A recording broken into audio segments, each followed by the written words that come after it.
خدا نے اس 30 پارے کے قرآن کے اندر جمع کر دیا تاکہ تم اس قرآن کے ذریعے سے جب جاؤ دیکھو خدا کے لہجے کو پکڑو تو تم دیوانے ہو جاؤ، قرآن سے کبھی دور نہ ہو۔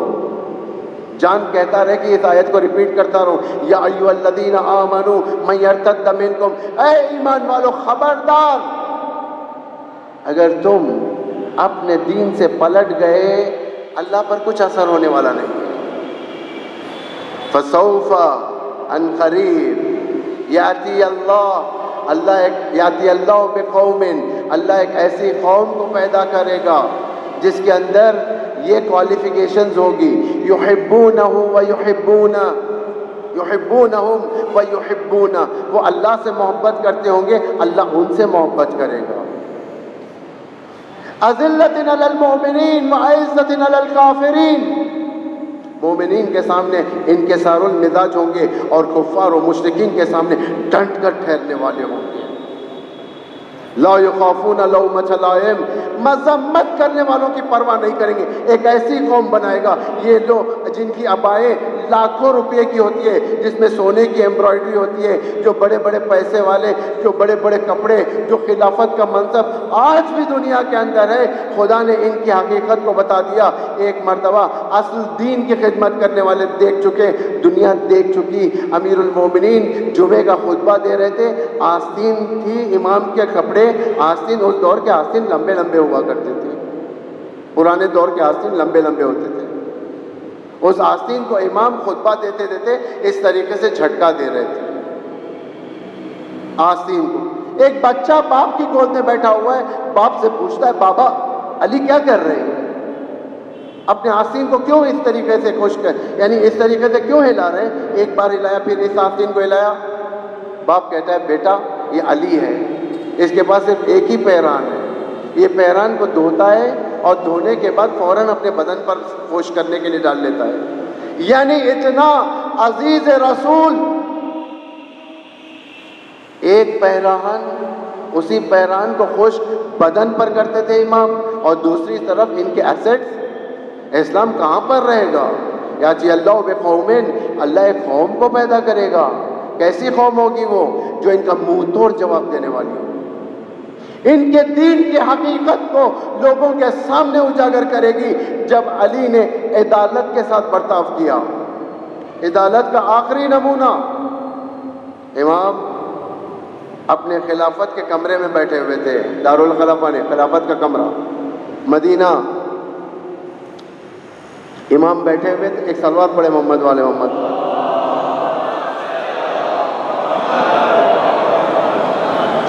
امام خلافت کے کمرے میں بیٹھے ہوئے تھے، سو کالڈ پرسنالٹی طلحہ و زبیر آئے تھے۔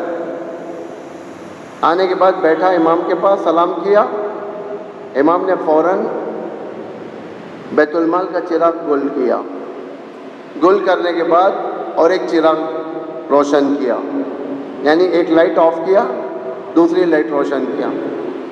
یہ لوگ دیکھ رہے تھے۔ امام نے پوچھا، آنے کا مقصد کیا ہے؟ آئے تھے ایک مقصد کے لیے، لیکن آنے کے بعد سمجھ گئے علی کی مزاج، علی کا مزاج سمجھ میں آ گیا، اٹھ کر چلے گئے باہر۔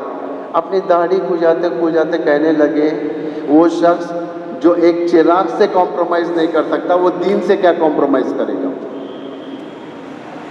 یہ ہوتی ہے علوی حکومت کہ لوگ جب آئے، غلام اور امیر دونوں کا حق برابر ہوا، دین قانونیت کے منزل سے نکل کر عدالت کی منزل پر آیا، لوگوں کو احساس ہوا اسلام ہمیں نصیب ہو رہا ہے، اسلام ہمیں مل رہا ہے۔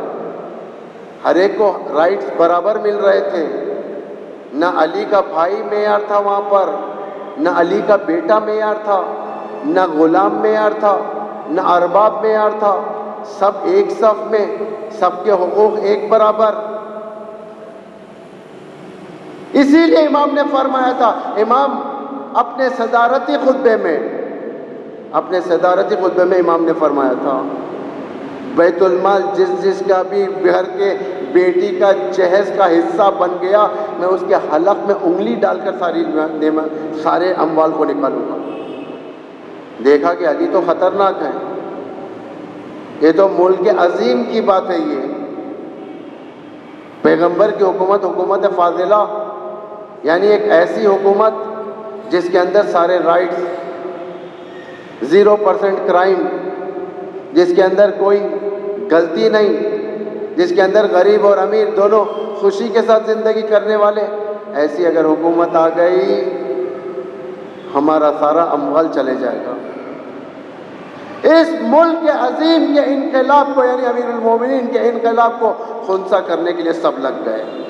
فیلئر، انقلاب کیسے فیلئر ہوئے؟ انہی اسباب سے فیلئر ہوئے. قارون، سامری، اس دور میں قیامت تک کے لیے قارونزم اور سامرزم، اور تیسرا ملأ الذین کفر، وہ بڑے لوگ جو اپنی ریٹائرمنٹ کے بعد آ کر انشاءاللہ آگے کی مجلسوں میں بیان کروں گا. یہ لوگ جتنے کالا پیسہ جمع کیے تھے، پراپرٹیز تھے ان کے، اتفاق سے ان کا نعرہ جو کربلا کے میدان میں تھا، امام حسین نے جب آ کر سوال کیا کہ تم میرے جان کے کیوں دشمن ہو چکے، کیوں مجھے قتل کرنا چاہتے ہو؟ اتفاق سے انہی کی اولادوں نے یہ نعرہ پبلک میں شائع کروایا، بغضاً لابی. خون عثمان کا ایک عجیب پولیٹیکل میٹر بنایا. خون عثمان کا وقت زیادہ ہو چکا ہے لیکن بتانا ضروری ہے. عثمانی مذہب کسے کہتے ہیں؟ کیونکہ زہیر بن قین عثمانی مذہب کا تھا، فراری تھا حسین ابن علی سے. زہیر بن قین حسین ابن علی کو بالکل محبت نہیں کرتے تھے، نفرت تھی دل میں. اسی طریقے سے اور عثمانی مذہب کا تھا. عثمانی مذہب عثمان کے قتل کے بعد سے ہوا. عثمانی مذہب کو ایجاد کرنے کے لیے بے حساب دولت خرچ کی گئی تھی عثمانی مذہب بنانے کے لیے. پہلے شام میں عثمان کا خون کا پیراہن علم بنایا گیا تھا. عثمان کو جس کپڑوں میں مارا گیا تھا علم بنایا گیا تھا. اس کو میں ایلوبریٹ کروں گا کل کے دن، چونکہ آج وقت ختم ہو گیا ہے. عثمانی مذہب کیا مذہب ہے میں کل ایلوبریٹ کروں گا. خون کا پیراہن، معاویہ کے سوالات امیر المومنین سے، قتل عثمان کے ایشو میں، یہ بھی کل بیان کروں گا. یہ 4-5 سوالات معاویہ نے علی سے کیے تھے. جوڈیشن، تمہاری جسٹس کہاں گئی؟ تمہاری جوڈیشری کیوں خاموش ہو گئی؟ کیوں عثمان کے خون کے قاتل کو ابھی تک جسٹس پر لایا کیوں نہیں گیا؟ سوالات تھے. کیوں تمہاری گورنمنٹ نے عثمان کے قاتلوں کو اریسٹ نہیں کیا، سزا نہیں کی؟ یہ سب کئی سوالات معاویہ ابن ابی سفیان نے امیر المومنین سے کیا تھا. کل میں آپ کے سامنے یہ سب بیان کروں گا، لیکن آج کے حد تک اتنا کافی ہے. ایک طرف خون پیراہن عثمان کا خون کا کرتا لگایا گیا تھا، دوسری طرف اس کرتے کے اطراف مالے کی شکل میں عثمان کی انگلیاں اور اس کی بیوی کی انگلیوں کو سی کر مالے کی شکل میں ڈالا گیا تھا تاکہ لوگوں کے اندر آگ بھڑکے، غصے میں آ جائیں. اور اس کے بعد رونا جاری رہا. رونے کے بعد شروع ہوا پولیٹیکل سپیچ شروع ہوئی، کنڈم کرنے لگا بدبخت. پھر اس کے بعد لوگوں کے دلوں میں عثمان بن عفان کی محبت اور علی سے نفرت، جس میں سے زہیر قین بھی عثمانی تھا اور ہور بھی عثمانی تھا. ان کو بتایا گیا تھا کہ علی نے عثمان کا قتل کروایا پیاسا رکھ کر، جبکہ تاریخ گواہ ہے عثمان کے دربار میں صرف 2 یا 3 گھنٹے کے لیے پانی نہیں کیا تھا، بند کیا گیا تھا پانی. امیر المومنین نے اپنے بچوں امام حسن اور امام حسین اور تھوڑے امام کے نزدیک یار و یاور ان کے ذریعے سے پانی کو دربار تک پہنچایا. یعنی یہ پیاسے قتل نہیں ہوئے، ایک سازش، شورش، بغاوت، اسیسینیشن، سمپل تھا یہ قتل، کوئی یعنی ڈیپ اس کے اندر ورک آؤٹ نہیں کیا گیا تھا جس طریقے سے علی کے قتل میں ورک آؤٹ کیا گیا تھا، ویسا نہیں تھا یہ۔ پھر اس کے بعد یہ ہوا، امام حسین جب مدینے سے چلے مکے آئے، مکے میں عثمانی مذہب والے امام سے 1 arm ڈسٹینس دور رہتے تھے، نفرت تھی، چونکہ اللہ کے گھر کا مسئلہ تھا، یہ لوگ امام سے ریونج نہیں لے سکتے تھے، وہاں پر ذرا خاموش رہتے تھے لوگ۔ تقریریں ہونے کے باوجود امام نے اپنے خیمے میں بلا کر 600 سے زیادہ شرفاء جو عالم اسلام سے پھیلے ہوئے تھے، جو آئے تھے مکے میں جمع ہوئے تھے، سب کو امام نے وہاں پر کنونس کرنے کی کوشش کی۔ اس میں سے بعض کنونس ہوئے، بعض عثمانی مذہب والے تھے جو امام کی باتوں کو سننا تک پسند نہیں کرتے تھے۔ پھر امام مکے میں جیسے ہی معلوم ہوا کہ یہاں پر امام کو اساسینیٹ کرنے کے لیے لوگ آ چکے، یعنی یزید کے جاسوس آ چکے مارنے کے لیے، امام نے فوراً عمرے کو، حج کو عمرے میں تبدیل کیا اور دوبارہ مدینے آئے۔ اس بات کو آپ لوگ اپنے ذہن میں رکھیں، امام پہلے مدینے سے مکہ گئے، پھر مکہ چھوڑے 8 ذی الحجہ کو، پھر دوبارہ مدینے آئے، اس کے بعد مدینے سے پھر کربلا گئے۔ یہ امام کا سفر تھا۔ جب امام چلے، 2 شخصیت، ایک زہیر بن قین، ایک اور سامنے پیچھے زہیر بن قین، قافلے کے ساتھ زہیر بن قین جو دور دور رہا کرتا تھا، لیکن ایک وقت ایسا آیا زہیر کے ڈاؤٹس کلیئر ہوئے، زہیر امام کے لشکر میں آ گئے۔ دوسری طرف کوفے میں ابن زیاد پلان کر رہے ہیں، امام حسین نکل چکے، انفارمیشن مل رہی تھی، مدینے سے نکل چکے کربلا یعنی کوفے کے لیے، کیسے روکا جائے، امام کو روکیں، ایسوں کو بھیجا جائے جن کے دلوں میں ذرے برابر بھی حب علی اور حب علی نہ ہو، یعنی یہ لوگ دشمن ہوں۔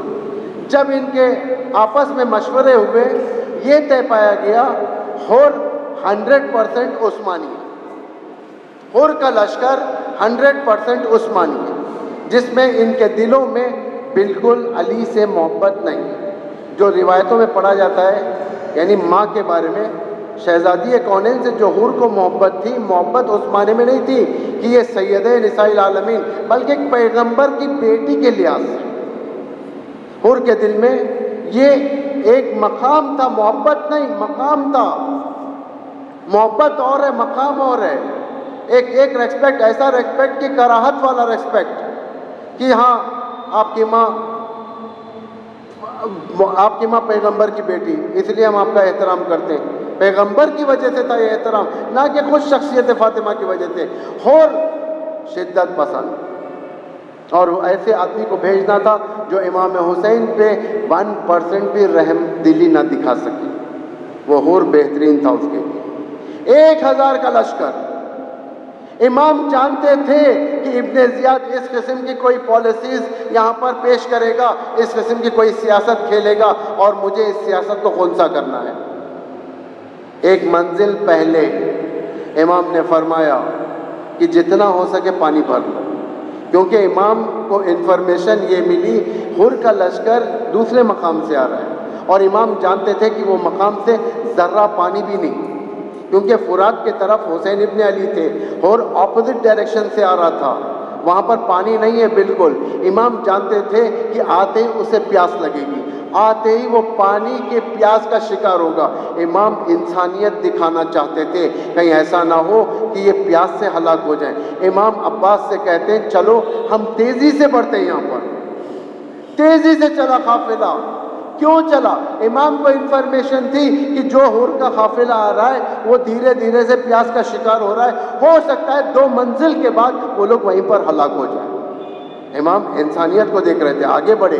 جیسے حور کے قافلے کو دیکھا، فوراً یہ جو واقعات جو آپ کے سامنے بیان، حور نے لجام پر ہاتھ مارا، پھر روکا۔ ابا عبداللہ الحسین نے فرمایا تیری ماں تیرے غم میں بیٹھے، یہ جملہ ایک بڑا جملہ تھا، یہ اس دور کا یہ خطرناک جملہ تھا۔ یہ جسے بھی بول دیا جاتا تھا، یا سامنے والا تہش میں آ کر جنگ کرتا، یا سامنے والا آنسو بہا دیتا، جس میں سے ایک اور تھا۔ فوراً پانی پلایا امام حسین نے۔ حور نے پہلا جملہ یہ کہا، حسین آپ یہ بتائیں کہ قتل عثمان میں آپ کا کتنا رول ہے؟ کیا آپ نے پانی نہیں پلایا عثمان کو؟ امام حسین نے فرمایا تیرا دل کیا کہتا ہے؟ اور نے کہا یہ ہو ہی نہیں سکتا، اس لیے کہ آپ نے ہمیں پانی پلایا، آپ اتنے مہربان، یہ ہو ہی نہیں سکتا کہ آپ اسے پانی نہ پلائیں، پھر کیوں ہمیں اس طریقے سے ہمارے کان بھرے گئے؟ وہ پہلے جملے کے بعد حر منقلب ہو گیا، عثمانی مذہب سے نکل گیا، وہ جانتا تھا کہ یہ غلط ہو رہا ہے، فوراً ہٹ گیا، لیکن معمولیت کے ماتحت تھا اور اللہ کا ایک وقت مشخص تھا، حر کو آنا تھا تاکہ دوسروں کو معلوم ہو کہ حر حق کی طرف دن کے اجالے میں جا رہا ہے، نہ یہ کہ پہلے آتے ہی حسین سے مل گیا، بلکہ دن گزرے، 2 محرم، 3 محرم، 4 محرم اور ابھی سامنے ہے، 5 محرم اور ابھی سامنے ہے، 6 محرم اور ابھی سامنے، 8 محرم اور ابھی سامنے، 9 محرم اور ابھی سامنے، شب عاشور اور ابھی سامنے، صبح عاشور جب ہزاروں کا لشکر آ چکا، اور ان لشکریوں کے درمیان سے اٹھا کہ میں حق کی نصرت کے لیے جانا چاہتا ہوں، اور رات میں کیوں نہیں گیا؟ شاید اور جواب دے حق کی نصرت کے لیے رات کے اندھیرے نہیں، دن کے اجالوں میں جایا جاتا ہے۔ آیا اور استقبال ہوا، امام نے فرمایا اور میرے پاس کچھ نہیں ہے تجھے، میرے پاس کچھ نہیں، نہ پانی ہے نہ کچھ ہے کہ میں تجھے مہمان نوازی کر سکوں، مولا میں شرمندہ ہوں، اور شرمندگی اضافہ نہ کرے، مولا مجھے معاف کرے۔ پھر امام نے فرمایا اور تیری ماں نے تیرا کتنا اچھا نام رکھا، حر رکھا، انت حر فی الدنیا والآخرہ، اے حر تو دنیا میں اور آخرت میں دونوں مقام پر آزاد ہے۔ کڑیاں ٹوٹی، یہ حر ایک رات میں حر بنا۔ آج کے دور میں کون ہے اس کی تقلید کرنے والا جو ایک رات میں اپنے گناہوں کو چھوڑ کر نیکیوں کی طرف آ جائے؟ حر کی دوسری خصوصیت یہ ہے کہ کبھی زندگی میں نماز نہیں پڑھا، جب نماز پڑھنا شروع کیا ساری جماعتیں معصوم کے پیچھے رہیں۔ اس کی حر کی یہ دوسری خصوصیت، جنگجو نڈر حر کے یہ خصوصیات میں سے تھے۔ حر نے کہا مولا اب ہمیں جانے دیجئے جنگ میں۔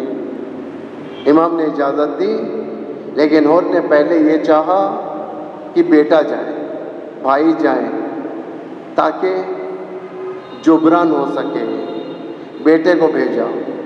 اور ابھی خیام میں حر کو گھیرے ہوئے اصحاب ٹھہرے ہوئے، نہیں چاہتے کہ باپ کا جگر سوز ہو جائے، کہ باپ جوان بیٹا اگر باپ کے سامنے مر جائے، باپ کے لیے بڑی مصیبت کا وقت ہوتا ہی ہے۔ جیسے ہی حر کا بیٹے نے سلام آخر بھیجا، حر چاہ رہے تھے کہ اٹھیں، اٹھ کر بیٹے کے جنازے پر جائیں، سوچ رہے تھے جاؤں نہ جاؤں، جاؤں نہ جاؤں۔ باپ کی یہ مہربان دلی نے کہا بیٹے کا مسئلہ ہے، چل جا کر بیٹے کے آخری مرتبہ صورت دیکھ لیتے۔ جیسے ہی گرد و غبار نیچے آئی تو دیکھا ابا پوش، وہاں پر ابا عبداللہ الحسین اپنے بیٹے کے سرانے بیٹھے ہوئے، اور اس کا سر اٹھا کر زانو پر اس کے تیروں کو نکالتے، خون پوچھتے۔ حر آگے آ گیا، فوراً جیسے حر آگے آیا، جیسے امام نے دیکھا کہ حر آ رہا ہے، اپنی ابا کو اٹھایا، امام نے فوراً حر کے بیٹے کے اوپر ڈال دیا۔ حر کا بیٹا آخری سانسیں لے رہا تھا، حر نے آ کر ابا عبداللہ سے کہا مولا آپ جائیں، آپ کیا اس غلام زادے پر؟ جیسے امام نے ابا کو رکھا، مولا کیا حال ہے اس کا، ذرا میں دیکھوں۔ نہ حر نہ دیکھ، چلے جا، تو باپ ہے، تو سنبھال نہ سکے گا۔ اللہ کتنا دل ہے حسین کا، ایک باپ کو کہا تو اپنے بیٹے کا زخمی بدن نہ دیکھ سکے گا۔ ہائے حسین، کربلا کے میدان میں اپنے علی اکبر کو ایڑیاں رگڑتے ہوئے۔ لعنت اللہ علی القوم الظالمین، سیعلم الذین ظلموا أی منقلب ینقلبون۔